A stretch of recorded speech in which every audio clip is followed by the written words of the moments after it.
It is 1 p.m. in Damascus. It's 5 p.m. in Phnom Penh. I'm Monita Rajpal. This is World One, live from London. The AFP news agency is quoting Kofi Annan as saying Syrian President Bashar al-Assad has agreed to take a shared approach with Syrian rebels to end the violence. The UN Special Envoy has been meeting Mr. Assad to try and get his peace plan back on track. But his mission looks nothing short of impossible. In an interview with French newspaper Le Monde, Annan admitted all his efforts have so far failed. And Zara Damon brings us the latest now from Beirut in Lebanon. She joins us live. And let's talk a little bit about this latest information that the president is saying he would agree to some sort of government with the rebels. Well, it's going to be quite interesting to see, if true, how that does in fact pan out. All right, Arwa, thank you for that. Arwa Damon reporting to us there live from Beirut.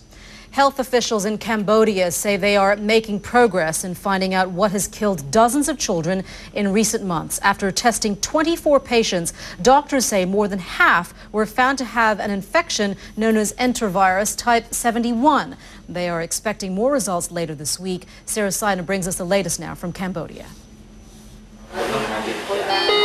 And Sarah Seidner joins us now live from the capital of Cambodia in Phnom Penh. And Sarah, tell us a little bit more about this virus, this EV71, and does it just affect children, or does it just seem to be having more of a deadly impact on children?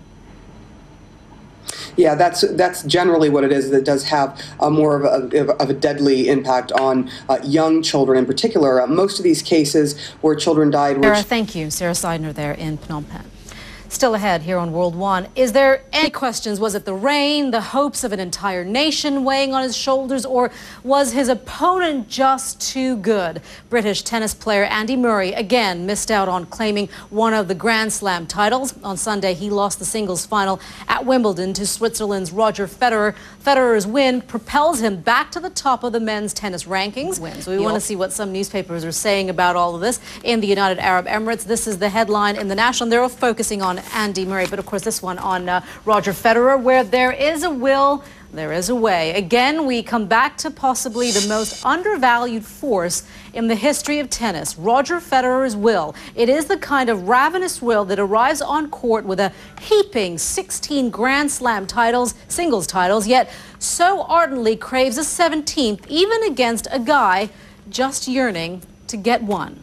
In Britain's Guardian newspaper, the headline is, Murray was fantastic. He is already a champion, even if he has no crown. The article goes on to say the Swiss is rightly back at the top of the world rankings, but whatever the points say, Murray is not that far behind him, and he can be proud of his effort, although when the pain of defeat sinks in, such a thought will be of little consolation. And finally, also here in Britain, there's this headline in the Daily Telegraph. Tearful Murray loses on court but wins the nation's heart at last. Murray may well look back on this moment as the one in which he did something his waspish detractors have long insisted was impossible. This was the day he was finally embraced by the British public. The Chelsea and England footballer John Terry is in court today, accused of racially abusing another player. Terry is alleged to have made racist remarks to Anton Ferdinand during a Premier League match in October last year. CNN's Matthew Chance is outside the court in London. He joins us now with more on what we can expect today, Matthew. Monita, thanks very much. Well, you see me here. Matthew, thank you for that. Matthew Chance reporting to us there from outside the Westminster Magistrates Court here in London. We do apologise for some of those the technical glitches you saw there. You're watching World One. This week on World One, we are turning the spotlight on green pioneers, men and women with big ideas to change the world. Today, Yusuf Abramowitz, his target is to bring solar power to Israel on a commercial scale. He showed CNN the first fruits of his work, and as Elise Labott reports, the future could be even brighter. You're watching World One live from London. A chilling video of Taliban been Egyptian president for 10 days, but already a power struggle appears to be brewing between Mohamed Morsi and the military. On Sunday, President Morsi shocked the military by the international interest rate fixing scandal has already claimed the jobs of some of Britain's highest paid bankers, and today the role of Britain's central bank comes under scrutiny. The man widely tipped to be the Bank of England's next governor, Paul Tucker, is due to be questioned questioned by politicians later today. It is claimed he encouraged banks to submit false LIBOR numbers during the height of the financial crisis. Jim Bolton joins us now live in London with more of that. And I think a lot of people will be interested to hear his testimony because a lot of people will be wondering, wait a minute, is he just the messenger? Right. The question here is, first of all, we should remind people that Paul Tucker has asked to testify. All right, Jim, you'll be watching that for us. Thank you so much, Jim Bolton. You're watching World One live from London. Well, someone had to lose the Wimbledon men's final. Tennis was always going to be the winner. The sports history books would be rewritten whichever way Sunday's match went. Alex Thomas is here with all those details. I was just glued to my seat.